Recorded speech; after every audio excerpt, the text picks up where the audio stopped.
నువ్వమ్మా 5th. నువ్వేమో ఏం కావాలనుకున్నావు చదువుకొని? డాక్టర్ వల్ల అవుతావా? నమ్మకం ఉందా? ఎట్లా? మీ నాన్న చెప్పాడా, మీ అమ్మ చెప్పిందా, నువ్వే అనుకున్నావా? నువ్వే అనుకుంటున్నావా? నువ్వురా సాఫ్ట్వేర్ ఇంజనీర్. ఎందుకురా సాఫ్ట్వేర్ ఇంజనీర్ ఎందుకు కావాలనుకుంటున్నావు? ఏంటి లాభం ఏంటి? ఏంటి లాభం ఏంటి? సాఫ్ట్వేర్ ఇంజనీర్ అయితే ఎక్కువ డబ్బులు సంపాదించవచ్చు, క్యారియర్ బాగుంటుంది, సమాజానికి కూడా ఉపయోగపడవచ్చు టెక్నాలజీ ద్వారా. అవునా? సాఫ్ట్వేర్ కావాలంటే ఏం చదవాలి?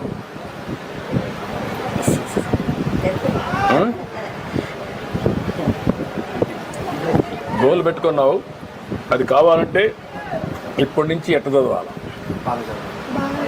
బాగా చదవాలి. రెండోది, ఏ సబ్జెక్ట్ మీద ఎక్కువ శ్రద్ధ పెట్టాలి? నువ్వమ్మా ఏ సబ్జెక్ట్ మీద ఎక్కువ శ్రద్ధ పెట్టాలి డాక్టర్ కావాలంటే?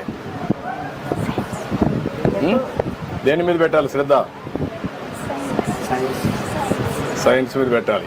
నువ్వు సైన్స్ చదువుకుంటే డాక్టర్ అవుతావు, నువ్వు మ్యాథ్స్ చదువుకుంటే సాఫ్ట్వేర్ ఇంజనీర్ అవుతావు. అన్నీ చదువుకోవాలి, దీని మీద కూడా ఇచ్చేయాలి. ఇప్పుడు నువ్వు